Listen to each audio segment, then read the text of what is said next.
Los combatientes del Estado Islámico de Irak y el Levante amenazan con aniquilar a todos los rebeldes del Ejército Libre Sirio, así como a los opositores de la Coalición Nacional Siria, es de lo que informan los medios citando una página yihadista donde la agrupación ha hecho público su mensaje.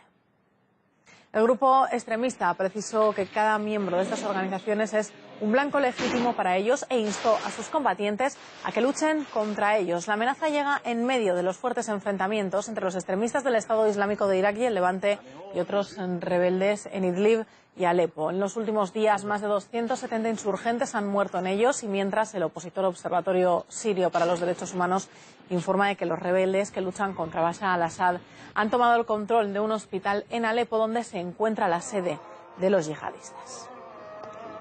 Para analizar precisamente la agudización de los combates entre rebeldes en Siria, tenemos con nosotros ahora mismo en directo al analista internacional Carlos Martínez.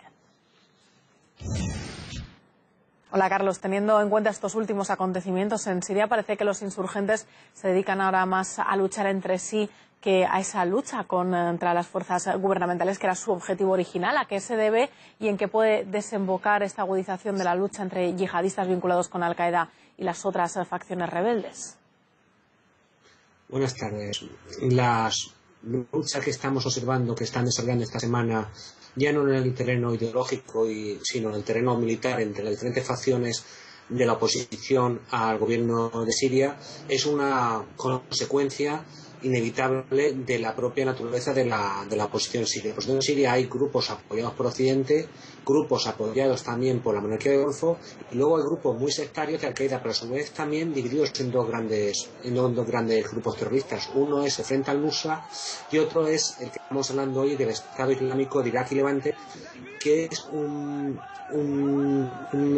unos elementos terroristas muy sectarios bajo la fe Takfiri, que son, digamos, los sunitas más intolerantes y que realmente su lucha no es realmente contra Israel o Occidente, sino para ellos el principal enemigo son los chiíes, los alawíes y otras ramas del Islam. Desde esta óptica se entiende cómo están atacando a objetivos. Sus objetivos principales no sería Israel o Occidente, como podríamos pensar, de una rama de Al-Qaeda, sino que los principales objetivos son los chiíes y alawíes en Siria, los chiíes de Irak o los chiíes de Pakistán.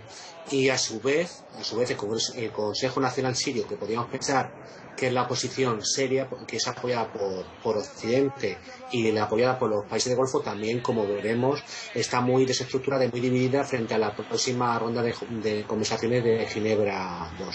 Consecuencia de toda esta facturación de la oposición siria, pues empiezan a luchar entre ellos y a su vez, lógicamente, se está recuperando mucho terreno por parte del ejército sirio.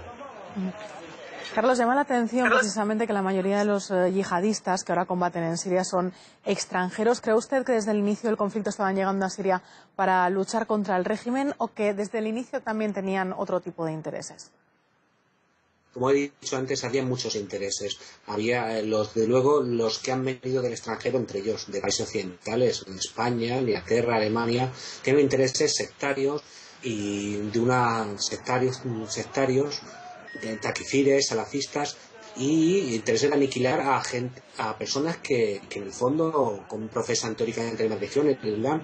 Son personas muy sectarias que por cierto han sido favorecidas por la estrategia de determinados países de la OTAN, como ha sido Turquía, y han sido financiados por determinadas monarquías del Golfo, con lo cual han tenido un campo abonado, una guerra civil, han tenido infraestructuras desde Turquía y han tenido financiación y han convertido un monstruo muy similar a lo que crearon en el Afganistán de los años 80, que acabó con el derribo de las Torres Gemelas. El derribo de las Torres Gemelas o los atentados de Madrid del 11M han sido olvidados en pos de destruir a determinados gobiernos como es el de Libia y ahora el de Siria, y yo creo que es un gran error Occidente que lo acabará pagando.